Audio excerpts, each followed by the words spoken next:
Bonjour et bienvenue à vous dans ce podcast, le premier de la chaîne où je vais un petit peu sortir de ma zone habituelle des histoires hypnotiques et plutôt vous parler un petit peu de peut-être parfois de ce que je ressens et peut-être aussi cela vous permettra de comprendre pourquoi j'ai créé cette chaîne et pourquoi l'hypnose en tout cas.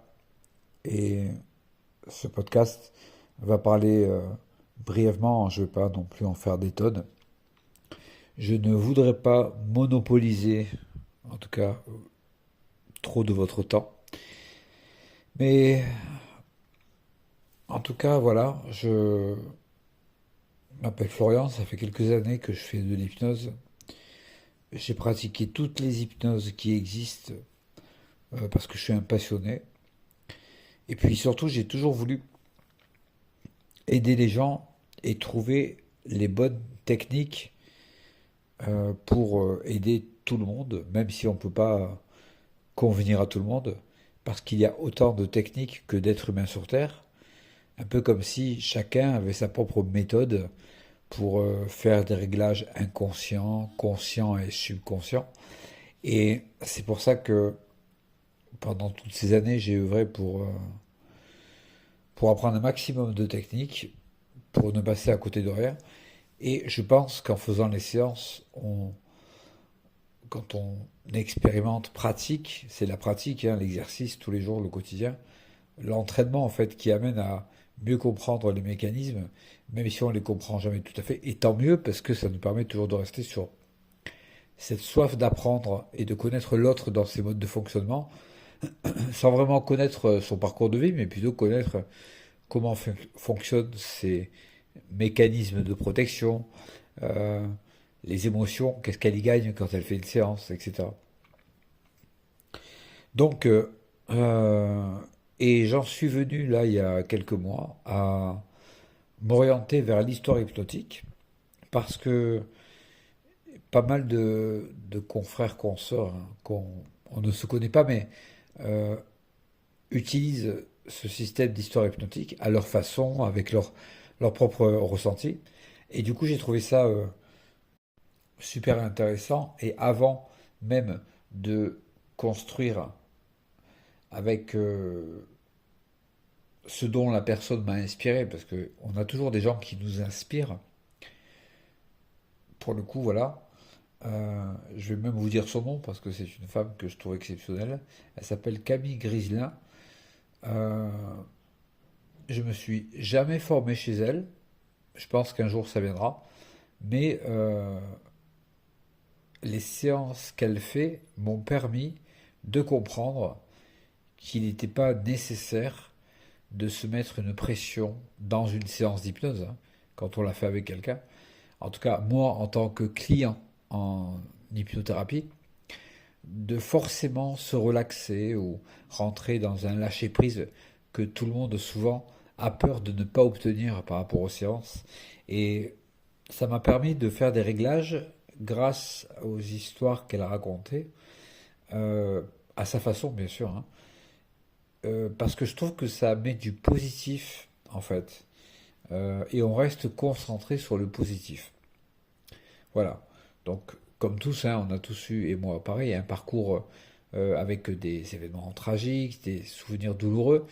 Euh, et aujourd'hui, j'en suis arrivé à la conclusion que les histoires hypnotiques, c'est raconter une nouvelle histoire au subconscient qui va, s'il le souhaite, et prendre ce qu'il voudra aussi, bien sûr, c'est lui qui choisit, des outils en fait pour pouvoir se raconter d'autres histoires. Et surtout, ne plus rester toujours dans l'idée qu'il a que les histoires de son passé qui sont dans sa vidéothèque ou bibliothèque en tout cas. Voilà. C'est pour ça que j'ai trouvé ça super judicieux. Alors, j'ai associé à, à la personne qui m'a inspiré d'autres techniques qui me sont venues toutes seules comme ça. Alors, bien sûr, on ne va pas inventer des choses sur les histoires hypnotiques si on sort de la structure même des techniques que l'on apprend en formation.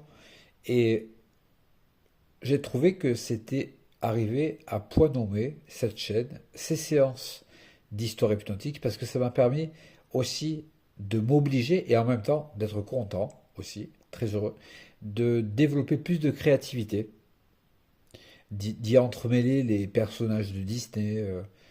Euh, il est même arrivé, pardon, que je fasse les contes de Perrault dans des séances d'hypnose. Et je pense que ça aide aussi beaucoup les gens qui n'arrivent pas à imaginer ou à visualiser. Et du coup, quand on raconte une histoire, il y a toujours une partie de nous qui pense aux choses qui sont racontées dans l'histoire. Donc, il y a une forme de visualisation, peut-être éphémère, hein, peut-être très discrète, mais quand même, et le subconscient, il arrive à faire ces réglages importants, hein, qui nous changent la vie, qui nous permettent d'avancer, et surtout pour trouver des solutions, en tout cas. Voilà. Donc, c'était le tout premier podcast que je faisais. J'espère que je ne vous ai pas trop saoulé. Mais euh, donc voilà pourquoi j'ai fait cette chaîne. Parce que je voulais déjà aussi donner aux gens qui ont déjà fait la séance avec moi, pas forcément ou nécessairement avec les techniques d'histoire hypnotique, comme un cadeau de la confiance qu'ils m'avaient donnée pour les séances qu'on a fait ensemble. Et comme ça leur permet toujours de se dire qu'ils ont un appui, en tout cas quelque chose sur lequel ils peuvent se poser s'ils veulent continuer l'aventure hypnotique. Et pour être sûr que l'intégration de la séance qu'on avait fait ensemble, eh bien, elle se fasse dans le meilleur des mondes. Voilà. Mais au-delà de ça, très heureux de créer des histoires hypnotiques. Là, dernièrement, j'ai créé des histoires sur les mauvais esprits, donc que ces histoires vont nous permettre de faire partir ces mauvais esprits quand on est croyant là-dessus, bien évidemment. Parce que l'idée, c'est de donner un peu à tout le monde des histoires hypnotiques, pardon, de ce en quoi ils croient. Parce qu'on ne peut pas juger les gens. On a nos croyances, on a foi en une ou des choses, et personne ne peut nous dire si c'est vrai ou pas, puisque on fait un peu ce qu'on veut, quoi. Et l'idée, c'est d'accompagner le maximum de personnes avec ces histoires hypnotiques. Voilà, en tout cas, donc je voulais rajouter une chose importante. C'est pour ça que quand vous écoutez les histoires hypnotiques, ne vous demandez pas d'être relaxé ou d'être dans un état idéal de toute façon, parce que votre subconscient entend tout, même si vous êtes en train de faire la vaisselle, la douche. Vous pouvez même vous-même écouter ces histoires hypnotiques de cette façon. Moi, de mon côté, je préfère les écouter quand je vais dormir ou voilà. Après, c'est un choix, mais ça n'empêchera pas, si vous voulez, euh, d'écouter ces histoires même quand vous faites la vaisselle. Évidemment, toujours dans l'idée de vous dire, bon, je vais écouter l'histoire et je vais faire autre chose. Alors, il faut qu'il y ait une base de vous-même qui ait envie de l'écouter aussi. C'est ce qui fait que ça va marcher. La répétition aussi, c'est ça qui est génial. On peut répéter les histoires, elles vont toujours agir à des endroits différents de notre esprit. Et ça, c'est ça la magie de l'hypnose, c'est que ça agit toujours à des endroits différents, puisque chaque seconde qui passe, on a grandi déjà. Donc voilà. Merci de m'avoir écouté. Je vous dis à très bientôt pour de nouvelles histoires hypnotiques. Ne, N'hésitez pas à mettre vos ressentis, ça me permet vraiment de savoir ce que je peux améliorer et aussi apporter pour vous qui souhaiterez par exemple des thèmes spécifiques que j'ai pas encore mis sur la chaîne puisqu'elle a à peine 20 jours.